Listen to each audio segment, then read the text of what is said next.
one of the things they didn't mention in having all this AI-controlled information in the car is advertising. They didn't mention that.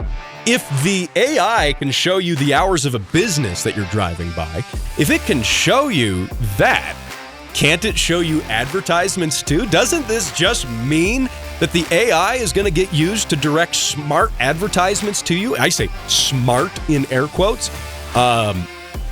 Smart, I would say that's maybe another way of saying targeted advertisements. Oh, they also say this AI technology is capable of listening to in-cabin conversations. So maybe you are talking about going to a taco shop. Well, then it's going to show you ads for taco shops, which of course are unacceptable unless it's for Monica's Taco Shop. That's the only one that's acceptable. From Olympic City and the home of Pikes Peak, this is the Automotive ADHD Show with Matt West.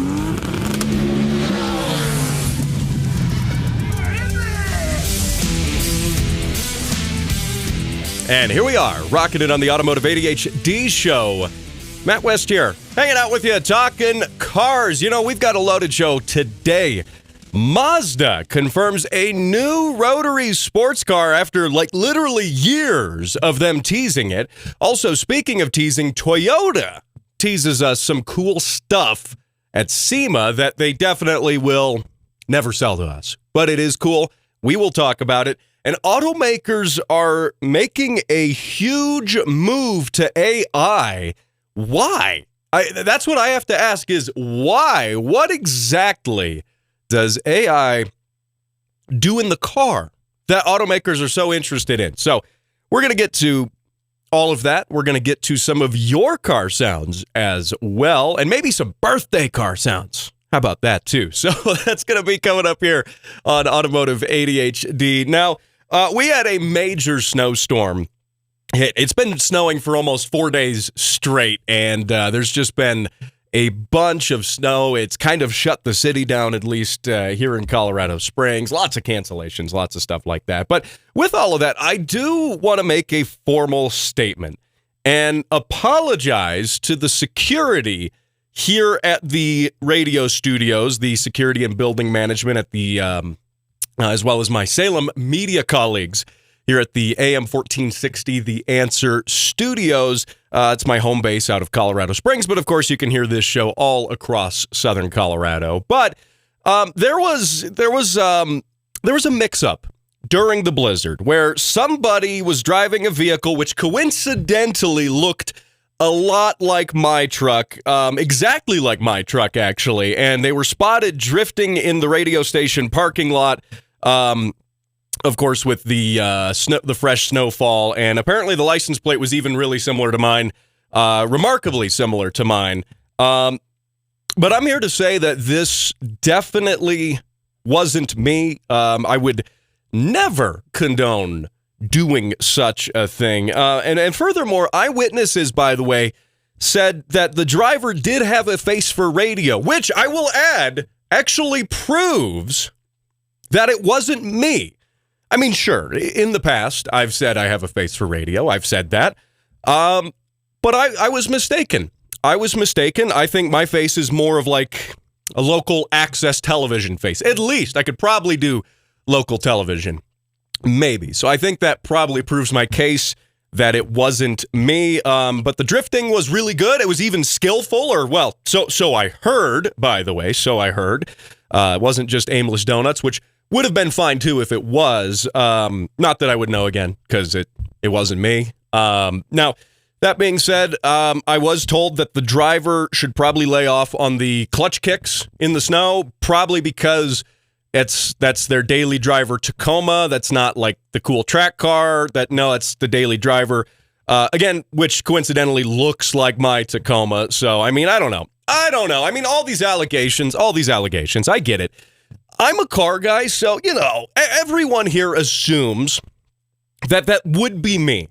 But people shouldn't assume the worst. They shouldn't assume that I would stoop so low that as soon as everyone had left for the day and there was even just a little light dusting of snow at the time on the parking lot, that I would go out there and slide my vehicle around like a hooligan. I would never do that.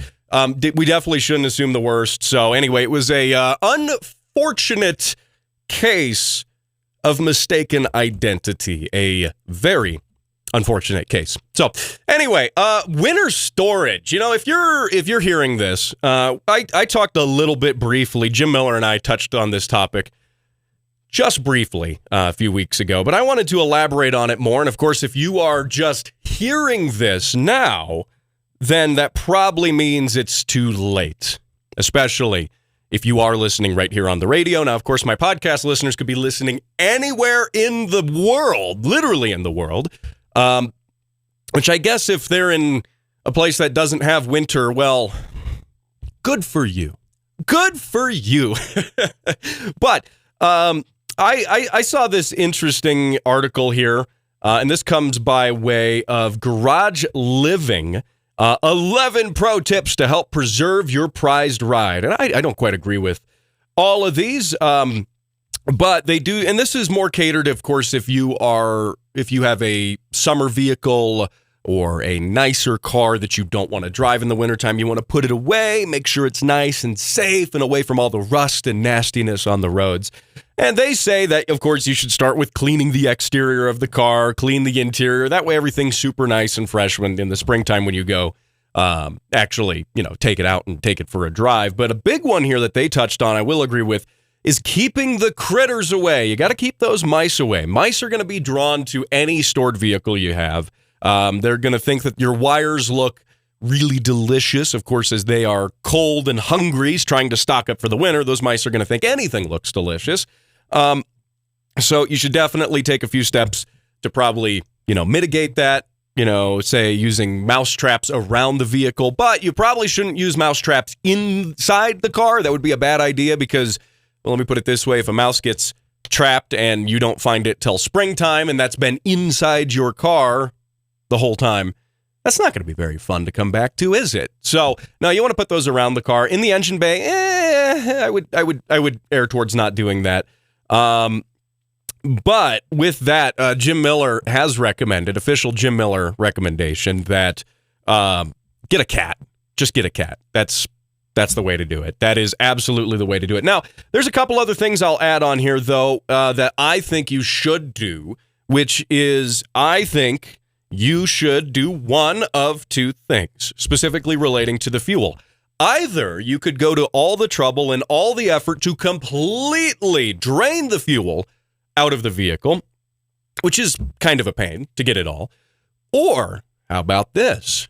What if you filled it all the way up? And you might be saying, why would I fill it all the way up? Well, the idea here is that our modern fuels have a percentage of ethanol in them, especially even in the wintertime. Here in Colorado, the regular gas is almost 15% ethanol. And so when you look at that and you see that there's ethanol in there, ethanol does a thing that's interesting. And that is that it is hydroscopic. It attracts water, unlike the gasoline. So you can get water in your fuel purely from the air around it. It'll suck the water in from the moisture in the air, the humidity, and it'll put a nice little layer of water in your fuel tank there, and you really don't want that. So the idea here with filling it up all the way to the brim, at least, to the official brim, don't overfill it, but to the brim, is that you are now not allowing as much air to get into the tank, and by not allowing as much air to get into the tank, you're also not allowing as much humidity in that air to get in there and to get pulled in by that ethanol. So I think that that's probably a good call. Now, if you are a guy who has a vehicle that runs on flex fuel, you like running some more corn than 15%, you run maybe, say, E85, I would suggest burning through as much of that in your tank as possible. Get it down to pretty much nothing, then fill it back up again with regular premium or whatever. Just because, if you're running 85% ethanol in there, it's a lot more ethanol. I would rather just get that out of there. Also, ethanol can be somewhat dangerous, especially on older vehicles, to rubber lines and fittings and things. Though, I've run my AE86 on ethanol. I have the stock lines. I haven't had any issues with it. I've been doing that for like 4 years. So take that with how you will. Guys will tell you that that's not possible, but I don't know, man. That's what I'm doing. So Anyway, aside from that, I would say a couple other things you ought to do is check those fluids, make sure everything's good. People say change your oil before storing it. I don't think that's a really good idea. Just change that when you are done and you're bringing it back out of storage in the springtime. Then go ahead and change that oil. Also, jack stands, if you're worried about flat spotting your tires, modern radial tires you really don't have to worry about, in my opinion. But if that makes you sleep better at night, go ahead and throw the car on some jack stands. And I think you will have a good winter experience. Or, how about this? I'm looking left and right, making sure. All right? Just drive it. Just drive it in the winter anyway. You'll be fine. At least here in Colorado, we get a lot of sunny days despite the snow. So anyway, hey, coming up after the break, we are going to talk about AI and why auto manufacturers are jumping headfirst into that. That's coming up here on Automotive ADHD.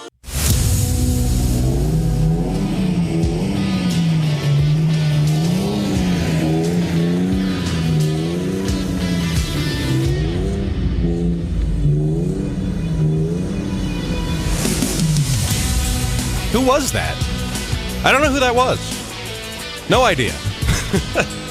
If you're watching on video, you also saw who that was, but I don't know who that was. Facebook.com/Automotive ADHD. Matt West here, hanging out with you, talking cars. Oh, by the way, video. Speaking of video, I discovered something really cool here. I'm going to pull it up on my phone. If you go to Spotify now, this has been a feature for a little bit, but if I just learned about this, maybe you also are going to just learn about it. But if you go into Spotify, and I know that that's where like 90% of my listeners who listen on the podcast catch this show. That is the number one platform that this show is heard on. If you go to Spotify, they've added video on Spotify. I didn't notice this until I tuned into a couple of big podcasts, and they had video playing. I was like, how are they doing that? So I did some research, and you will now find that, if I pull it up here, there we go. I got the podcast open, and look at that. If you're watching on video, now obviously if you're not watching on video, you can't see the fact that I'm showing you the video, but there it is. That is Jim Miller's beautiful face on this video right here. From the podcast. So now Spotify supports video podcasts. And seeing how this show is already on video, we're on YouTube as well, and you can catch clips of the show on Facebook. It's now just going to be there on Spotify too. So really interesting thing. Of course, if you are already following the show on Spotify and didn't know there was video, or maybe you already follow it and you're like, man, he's just now doing that video thing? Really? Anyway, go ahead and make sure to follow the show and also give the show a rating. You can rate shows on Spotify. Blow it up. 6 out of 5 stars. You might need to bump it down to 5 out of 5 stars just because it's my face on there and, well, face for radio or maybe local access television. That's what we'll say. That's what we'll say there. So now I also, real quick, was a guest earlier this morning on another show, which was fun. It wasn't a car show. It was Jason Lupo's Faith, Family, Fitness, Freedom show. That the 4 F's right there. And Jim Miller was on too, which was really fun. Now it's a conservative political show. So if you do want to hear Jim and myself talking politics and getting into it, you can go check that out online on Spotify and wherever other shows are downloaded. But and by politics, I mean that we talked about Peanut the Squirrel for about 25 minutes straight. That it was really a long and enlightening and engaging conversation about Peanut the Squirrel. So anyway, so if you want to hear me go on a political show and not talk politics, but instead talk about a dead squirrel, you can do that. So anyway, I got to touch on this too. Speaking of politics, this is a car show. I've said before that I keep the political stuff pretty tame on this show, just considering that, well, it is a car show, and most people listening to this show have been hearing politics all week. They've been hearing news, they've been hearing this, and this show is a break from the regular day-to-day news cycle. But there are cases where politics involves cars, and this being a car show means I need to talk about it. And sometimes it involves cars in a way that's really important. Really important.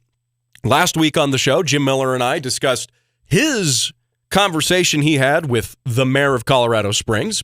He confronted the mayor, in fact, about some crazy automotive laws and ordinances and stuff on the books here in Colorado Springs. But I also want to touch on this. You might have noticed there was an election earlier this week. You might have noticed. And I will say this. The outcome of the election, I think, from an automotive perspective, was a very, very good thing. All the way from the top, all the way down ballot through the rest of it. And there's a reason for that. And that's if you like cars casually. Maybe not even casually. If cars are actually your passion, or maybe they're your job. For a lot of us, they're either a passion, a job, or both. And crazy things like automotive kill switches, which is like basically passed. I should say basically passed. It is in there. It's literally in there. The kill switch mandate is in effect. We're just waiting. We're just waiting for it to happen. They told the auto manufacturers, figure it out. But anyway, so the kill switch mandates, speed limiters, shutting down oil pipelines, energy independence, removing energy independence, and also finding race shops into oblivion.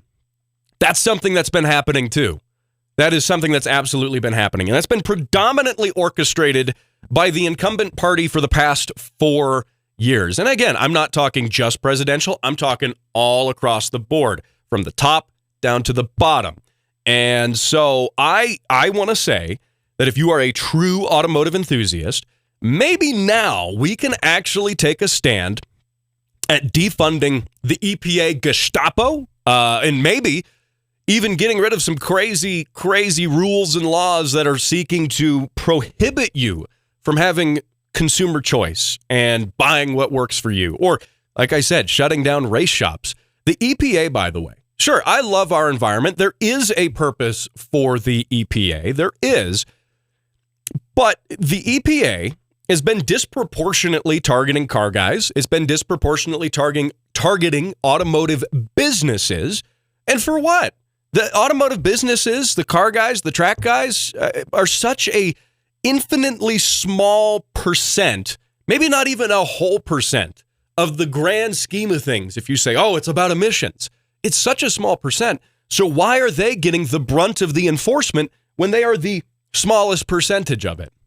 Right? So anyway, I think that, I still haven't forgotten that the EPA has literally proposed rules which would make it illegal to turn a car that was once destined for the street into a track car. Knowing that you would never use it on the street again, no, it would still be illegal to do that. That's what the RPM Act, I went so hard promoting the RPM Act in years prior because the RPM Act was backed by SEMA, and it was an act that was designed to limit the EPA's authority to do that. Now, essentially, we have a hold on what the EPA is doing right now, but we didn't necessarily win. The RPM Act didn't pass in the legislative session. So my point being that, the EPA has really, in the past 4 years, really cracked down hard on automotive enthusiasts and business owners. And it's about the business owners, too. It's not just me being able to buy an exhaust, a catback exhaust for my car. It's not just about that. It's about the guys who make those catback exhausts. It's about the guys who build that stuff, the jobs, the industries that do it. If they're not around to make the things, I can't buy the things. Let me put it that way. So if you're just sitting there, it's like, man, I'm not in the business. I just like to drive my car around, have a little bit of fun with it. Sure, that's fine, but it still affects you. So anyway, I do want to put I want to put this out there, and then I'm going to get off of the political horse here. I promise I will. SEMA, of course, has been doing tremendous advocacy work for auto enthusiasts. And even with all that hard work, we've just barely managed to prevent some of these things coming down the pipeline that would be really bad for automotive businesses and automotive enthusiasts. We've just barely managed to squeeze by on that. And what's crazy is fighting these proposals from the EPA and other politicians costs a ton of money. SEMA spends a boatload of money, resources, time, manpower to try to keep these things from affecting us. Meanwhile, the people pushing them have tax dollars. They literally have their taxpayer funded. They have tax dollars at their disposal, which means we, as taxpayers, are actually funding our opponents and then also paying for our own defense by donating to SEMA and, things like that and being members of that. So I just want to throw that out there. So hopefully that changes. Hopefully we have the right to preserve the choice for consumers and save our race cars. Defund the EPA, preserve consumer choice, save our race cars. There we go. I'm off. I'm off my political horse here. Rant over. Let's talk AI. And I'm going to maybe, I've only got a couple minutes in this segment here, so I'm not going to go too far into it. We'll save it for the next segment. But there is a lot of stuff going on with AI. I feel like AI is the new buzzword now, techno buzzword. I mean, in years past, you had like email, right? And then the people are starting to put E in front of everything to make it, it's electronic this, right? Same thing with the iPod and the iPhone. Then suddenly everything became something. It was kind of a buzzword. It was an industry thing. And AI has absolutely, I think, is definitely that for this decade, at the very minimum for this decade, if not more. And it's granted, AI is probably going to be here for a long time. It's going to be around. It's going to get used in various ways. I have opinions on AI as a whole as it relates to not just cars. I really think AI should be staying out of the creative realms. I think AI can be a great tool to aid a creative process, right? I don't use any AI in the production of this show. I don't use it to make my show notes for what show notes do exist. I don't do that. I don't have AI video editors working for me. It'd probably be cheaper if I did. But my point being that I think AI can be a good tool. Okay, maybe you have an AI noise filter, for example, and it works really well, and it helps you with your creative process. Great.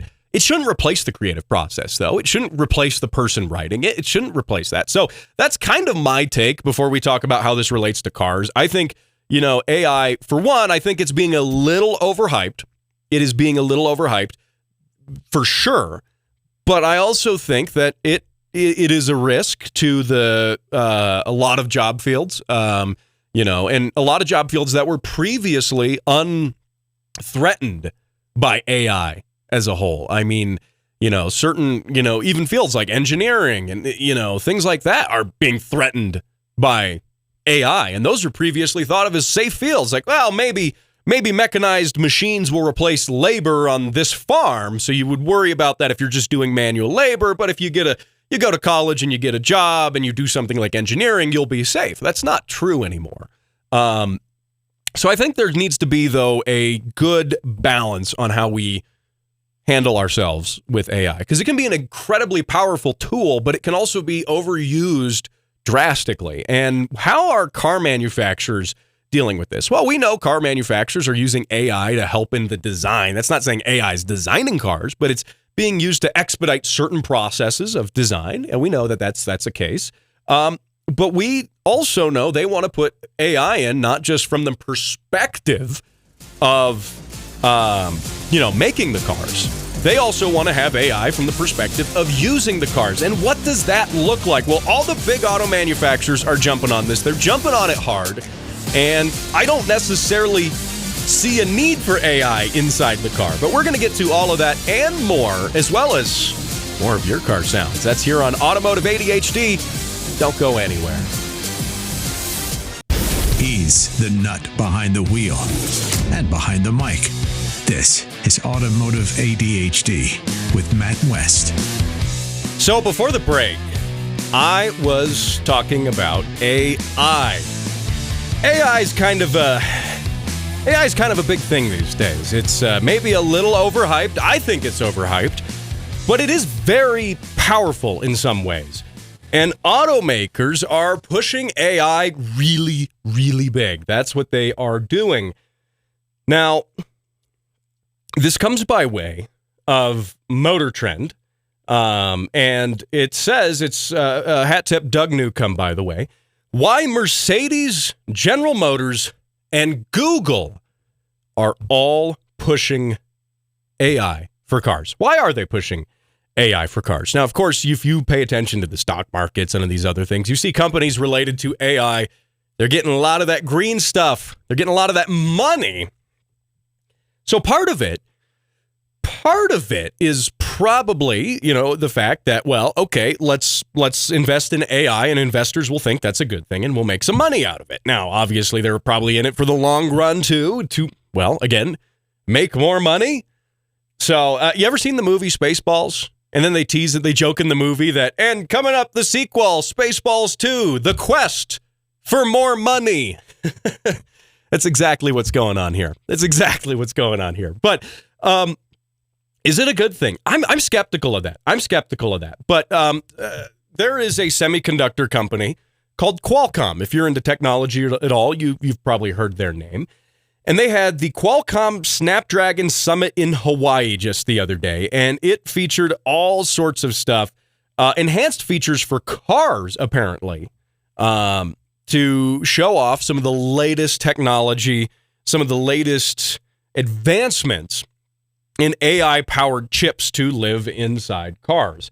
And according to the Motor Trend article here, I'll just read some of it here. They say one was a heads-up display style translucent overlay that shows information such as hours and different info and things like that in cars, hours for businesses, stuff like that, right in the driver's field of view. So you could, in theory, have this heads-up display, and you can drive by a business, and it'll just tell you their hours and some other things, that maybe you want to know. Maybe you don't care to know because you're not going into that business, but it'll still tell you. They also showed similar pop-ups that could be displayed on glass that would remind young passengers to, buckle up in the back seat. To maybe, they're going to have a thing in the back for the kids and they can have a school quiz there, help them with their homework and make flashcards and other things like that. And now, granted, I think that this is anyone asking for this? Not really. Now, in the article here, they say OEMs are wanting to move very fast. While this looks and sounds like a technology concept we may not see for years down the road, Nakul Dugal, a group general manager, automotive, industrial, and a manager of automotive, industrial, and cloud for Qualcomm, said it would come to cars much faster, again, relating to AI. And he says, quote, with the platforms that they're building, OEMs are wanting to move very fast, and they're going to put these chips into the market in 18 months, end quote. And again, I come back to this. I keep coming back to this as I'm looking through here, but who's asking for it? Okay, the OEMs are asking for it, but are consumers really asking for it? I don't know. Now, they also have another Snapdragon Qualcomm chip that is designed to control in-cabin features such as entertainment, navigation, climate control, things like that. And it also, they say, supervises driver assist programs and automated driving. So they're showing off. Again, this is Qualcomm, the semiconductor manufacturer, showing off all the cool things their AI chips can do when those are in cars. And again, from a technical aspect, it is very cool and it is interesting. But they also go to show that there are a number of other things that this can do. Of course, from, they say they gave another example of showing that, well, maybe the car can look at the weather and it can say, that, oh, it's a nice day. And because you usually drive with the sunroof open on a nice day, it'll just automatically open the sunroof for you. It'll do that. It'll turn on the heater controls automatically. I need to, and reeling this back in here. I could understand why companies like Mercedes, luxury companies, and these others would want that. I mean, I suppose that airs a sense of luxury to a vehicle. I don't really like it, though, mostly because I like to be in control of the vehicle, personally. I think this is, automating all these functions of the car. I mean, automation is only good so long as it actually works well and does what you want. If you have to spend twice as much effort undoing what the automation did to do what you want, that's kind of a pain, in my opinion. But also, opening the sunroof, turning the heater on. Again, I don't want, call me weird, maybe my opinion's unpopular. I don't know. Maybe you share this opinion. You could let me know on the Facebook page, facebook.com/automotiveadhd. But I share the opinion of I want to be in control of the car, the entire vehicle, as much as possible. Everything from not just driving the car. Yes, I want to be in control of that part. Of course I want to be in control of that part. But I don't want the darn thing turning the heater on when I didn't ask it to do that. I don't want it opening the sunroof when I didn't tell it to do that. Even if, well, it is a sunny day and it opens the sunroof. What if I didn't want that? What if I had maybe I had a hat on and I didn't want my hat to blow away? I don't know, something stupid. My point being that I want the car to do things as I tell it. And that's why I also like physical buttons. I am huge on physical buttons. If you know anything from my show, if you know that, I've said in the past, I am a huge supporter of having physical buttons back in cars. They're better. The studies show, the actual scientific studies show, they are not only easier to use, but they are safer. Now, you could say, well, yeah, but if you have an AI doing it and you don't even have to touch a button, how safe is that? Ha, gotcha. Well, maybe you did get me, but I'm going to just, I would just probably sit on my high horse and say, yes, but I still want to push the button myself at the end of the day. And how can I trust the AI to do what I want it to do? Now, they're showing off these other features again, like, the info displays that could be handy in cars that display relevant information. I mean, how much, they're showing all this information that you can have displayed. But how much of that do you need? How much of that do you really care to have? I kind of want to be focused on the driving experience, whether I'm driving around town. The most information I want is maybe a GPS map in the gauge cluster in that area. That's the most information I'm really concerned with. I don't care about the hours of the business that I'm driving by. I don't care about where the nearest taco shop is, because I already know that Monica's Taco Shop, I know where that is in town, and that's the one I'm going to go to. Shout out to Monica's Taco Shop. But having said that, how much information do you really need? Is this stuff that consumers are asking for? Is this stuff that's actually useful? And I proposed something that I did not see in this whole article, and I've only really skimmed through the article. I know I said I was going to read some more parts of it, but that's what I get for making show prep. I just go off the rails with it. But one of the things they didn't mention in having all this AI-controlled information in the car is advertising. They didn't mention that. If the AI can show you the hours of a business that you're driving by, if it can show you that, can't it show you advertisements too? Doesn't this just mean that the AI is going to get used to direct smart advertisements to you? I say smart in air quotes. Smart, I would say that's maybe another way of saying targeted advertisements. Oh, they also say this AI technology is capable of listening to in-cabin conversations. So maybe you are talking about going to a taco shop. Well, then it's going to show you ads for taco shops, which of course are unacceptable unless it's for Monica's Taco Shop. That's the only one that's acceptable. So anyway, I think this is, to me, something that car manufacturers are wanting to do. I think, of course, we're going to see this in the next year, 2 years even, in new cars. We're going to see advertisements for vehicles really, really hammering down on AI. And I think that it's silly. I hope this is a fad. There are useful things that AI can do, but all this information and ads and stuff inside your cars, that's not something I want. So, hey, let me know your thoughts on AI. Facebook.com/Automotive ADHD. Coming up after the break, we're talking Toyota. They got some cool.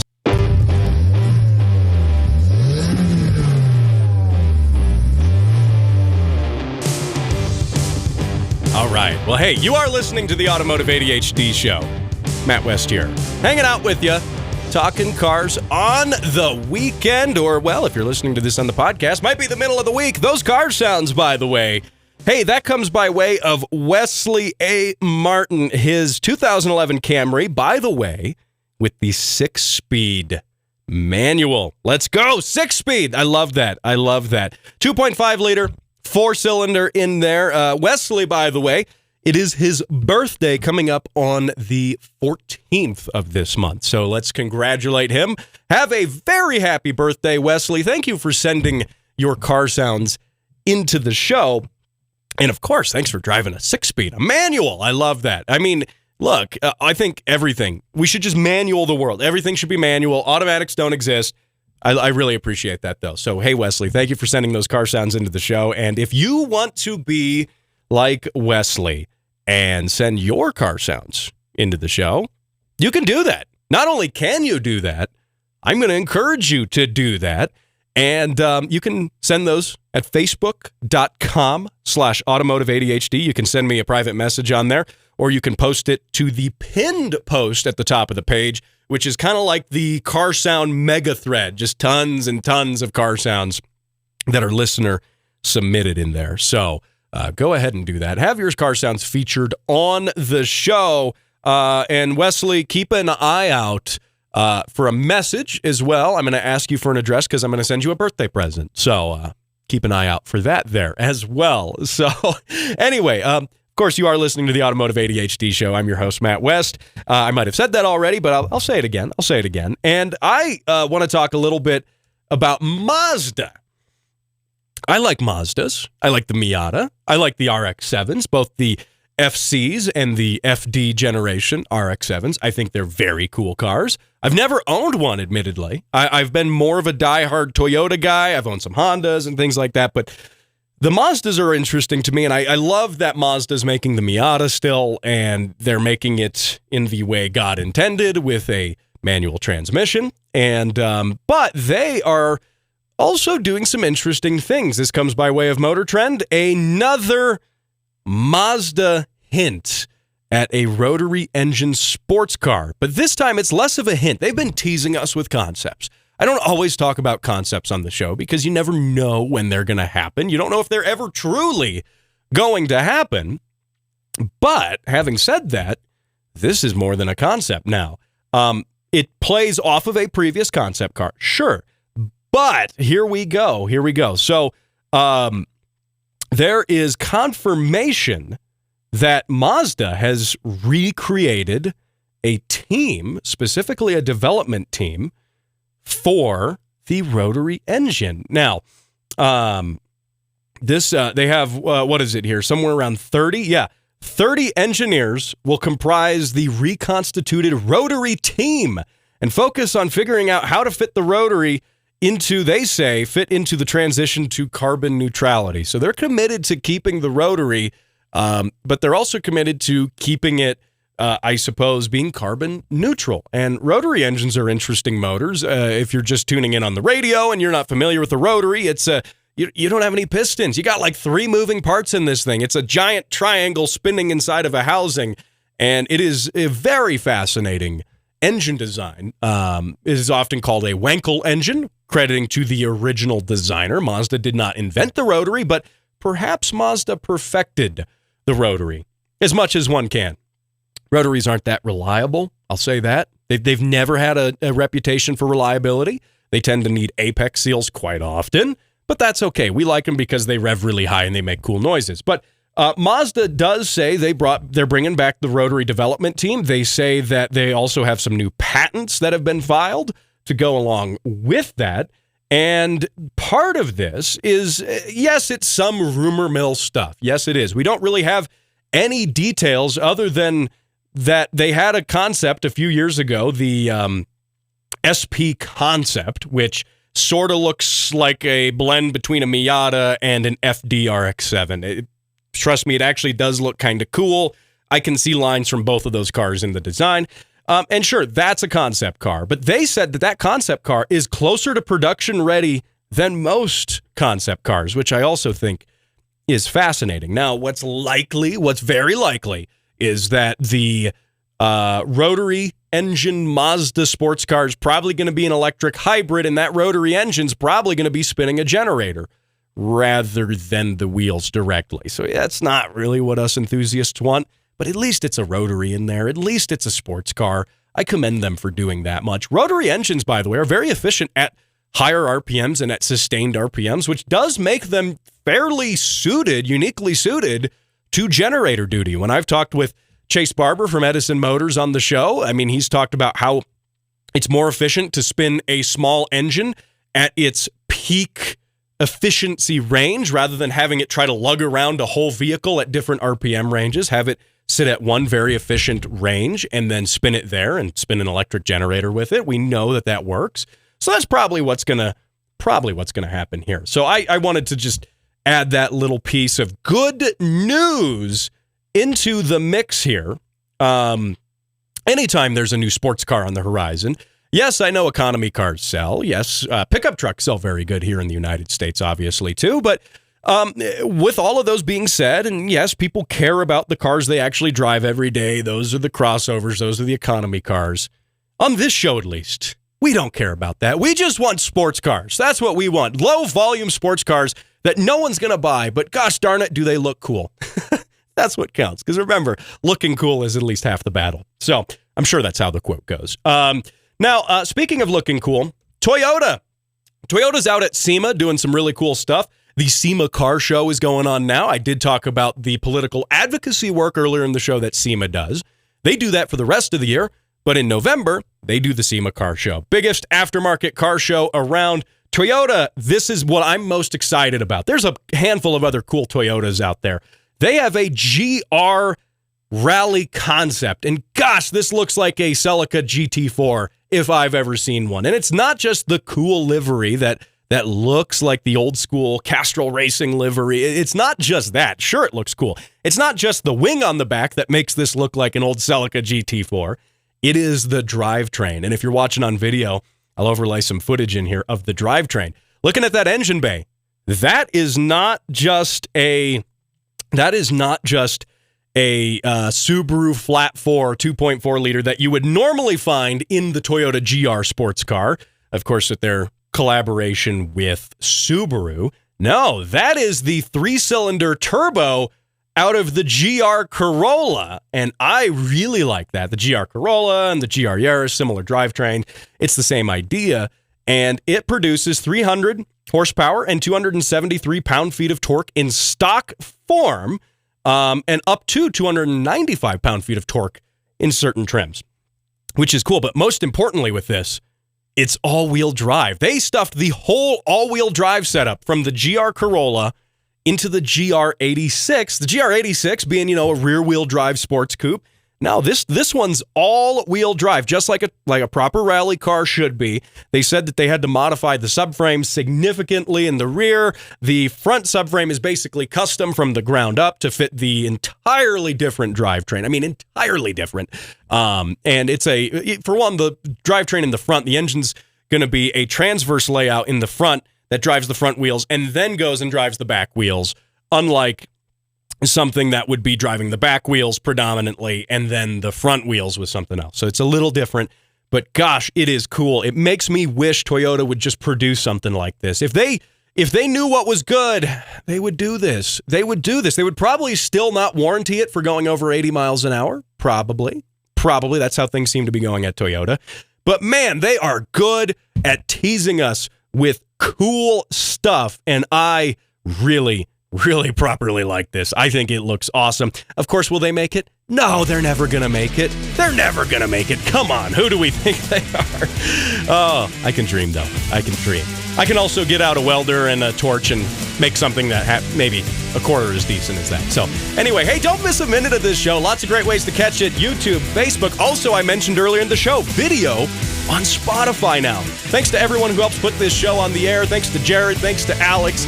Appreciate it. Thank you for listening.